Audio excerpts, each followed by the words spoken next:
31 अगस्त 2024 को समय राणा दिल्ली के सबसे बड़े स्टेडियम ताल कटोरा में अपना शो करते हैं और ये शो हाउसफुल जाता है। एक टिकट का प्राइस 2000 रुपीज़ होता है और ताल कटोरा में इन टोटल 3035 सीटें हैं। तो मतलब बस एक ही शो से समय राणा और उनकी टीम ने 60 लाख रुपए करीब कमाए थे और वो ऐसे शो ऑल ओवर इंडिया कर रहे थे। और तो और वो स्टैंड अप कॉमेडी में इतने ज़्यादा फेमस हुए कि now he is one of the richest stand up comedian in India. Year 2020 में उनकी इनकम 15 से 20 लाख रुपए बस थी और now today he is earning in crores. मैं इस वीडियो में समय राणा की पूरी लाइफ जर्नी कवर करूंगा कि कैसे इंडिया का एक मिडिल क्लास फैमिली से बिलोंग करता हुआ बंदा कैसे अब करोड़ों में कमा रहा है। तो वीडियो के एंड तक बने रहना। Rivers of chess streaming. He is the only exception. भाई जो समय रैना ने किया है पिछले एक महीने में, very big example of this is Samay Raina. Does not give a fuck. तो समय राणा इंडिया के ज़्यादातर बच्चों की तरह इंजीनियरिंग ही कर रहे थे, पर उनको सही टाइम पे समझ आ गया कि प्रिंटिंग इंजीनियरिंग में इतना कोई स्कोप नहीं है। तो उन्होंने कॉलेज के साथ साथ अपने ओपन माइक करना भी स्टार्ट कर दिया। ये बेसिकली छोटा सा एक इवेंट होता है जिसमें 20 से 30 लोग होते हैं और आपको उनके सामने अपना टैलेंट शो करना पड़ता है। वो टैलेंट कुछ भी हो सकता है, जैसे कि कॉमेडी, गाना गाना या शायरी सुनाना। तो यही करते करते वो लोकल पब्लिक में काफ़ी फेमस होने लगे। पर इस चीज़ में भी एक दिक्कत थी, अगर आप इस चीज़ में नए हैं तो आपको लोग जानेंगे, तो आपको लोग देखने भी आएंगे, बट आपके इससे अर्निंग नहीं होगी। और अगर आप well known stand up comedian हैं तो आपकी एक शो से 10 से 15 हज़ार तक की इनकम हो सकती है। हैबिटेट इज अ 40-सीटर रूम बिलो द हैबिटेट।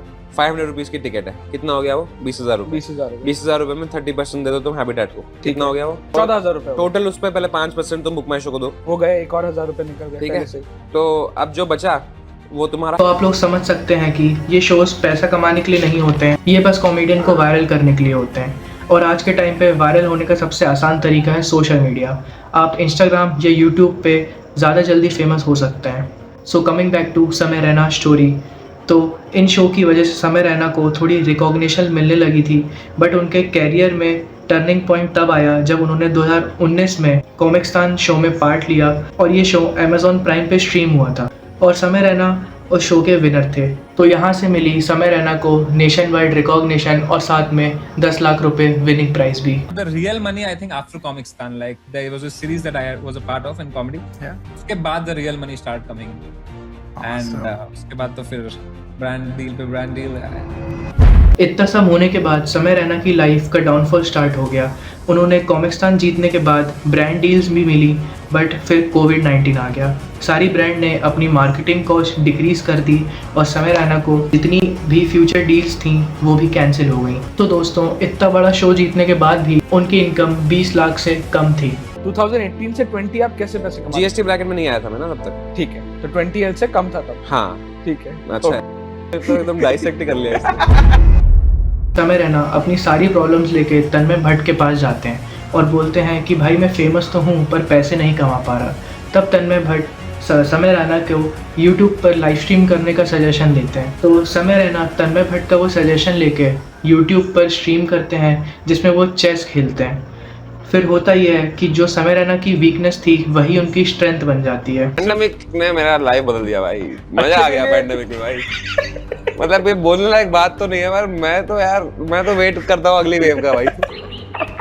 तो ये टाइम उनकी लाइफ का एक टर्निंग पॉइंट होता है। ऑडियंस को उनकी कमेंट्री बहुत ज़्यादा पसंद आती है और उनका ह्यूमर इंडिया के काफ़ी लोगों को पसंद आता है। और यही नहीं दोस्तों, उनकी सारी स्ट्रीम्स पर लाखों में व्यूज़ आते हैं और एक स्ट्रीम से उनको 10 से 15 हज़ार रुपये सुपर चैट भी मिलती है। और इससे समय रैना को काफ़ी ब्रांडिंग्स भी मिल रही थी, जैसे कि ट्राया, मामाअर्थ और ब्रिटानिया।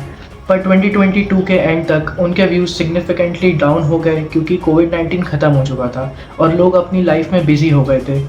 तो जैसे कि डाउनफॉल उनका स्टार्ट हुआ, उन्होंने नरक नाम का एक स्टैंड अप कॉमेडी यूट्यूब पर अपलोड किया जिस पे 11 मिलियन व्यूज़ गए। जी हाँ दोस्तों, 11 मिलियन। और वो उस वीडियो से इंडिया में डार्क कॉमेडी के लिए फेमस हुए। तो दोस्तों, डार्क कॉमेडी ये होती है कि ऐसे जोक्स जो आप पब्लिक में बोलने से डरें, वो जोक्स पब्लिक को ऐसे ही बोल देते थे। तब अमिताभ बच्चन को तो पता है ना कि अब इसकी मां मरने वाली है। वो थोड़ी ना ऐसी आने देता कि अफसोस, गलत जवाब, आपकी मरती है मां। जिसकी मरी मम्मी उसका भी बड़ा नाम है। उसके बाद उन्होंने यूट्यूब पे अपना एक शो लॉन्च किया, इंडियाज़ गॉट टैलेंट। तो दोस्तों ये शो आने से पहले उनके यूट्यूब पे सिर्फ 1.5 मिलियन सब्सक्राइबर्स थे और पिछले 2 महीने से उनके सब्सक्राइबर्स 1.5 मिलियन और बढ़ गए, यानी कि जस्ट डबल हो चुके हैं। तो अगर अब मैं यूट्यूब एडसेंस की बात करूं तो यूट्यूब एंटरटेनमेंट कैटेगरी का 26,000 रुपीज़ देता है पर मिलियन व्यूज़ पे, और उनके अकाउंट पे लगभग 70 मिलियन व्यूज़ मंथली आ रहे हैं। तो वो आराम से YouTube से 17 से 18 लाख रुपए कमा रहे होंगे और ब्रांड प्रमोशन का इससे डबल या इवन ट्रिपल तक भी वो 1 महीने में अर्न कर रहे होंगे। तो रिसेंटली उनके हर वीडियो पे 10 मिलियन से भी ज़्यादा व्यूज़ आ रहे हैं। तो इन्हीं सब चीज़ों की वजह से नाउ समय Raina has become the one of the richest stand up comedian in India. और इंडियाज़ गॉट टैलेंट को देख के लगता है कि वो और भी रिकॉर्ड्स इन फ्यूचर ब्रेक करने वाले हैं। Okay guys, so that's it for the video. अगर वीडियो पसंद आई हो तो लाइक करना, चैनल को सब्सक्राइब करना और रुको उसके पहले वीडियो ज़रूर देख के जाना। बाय।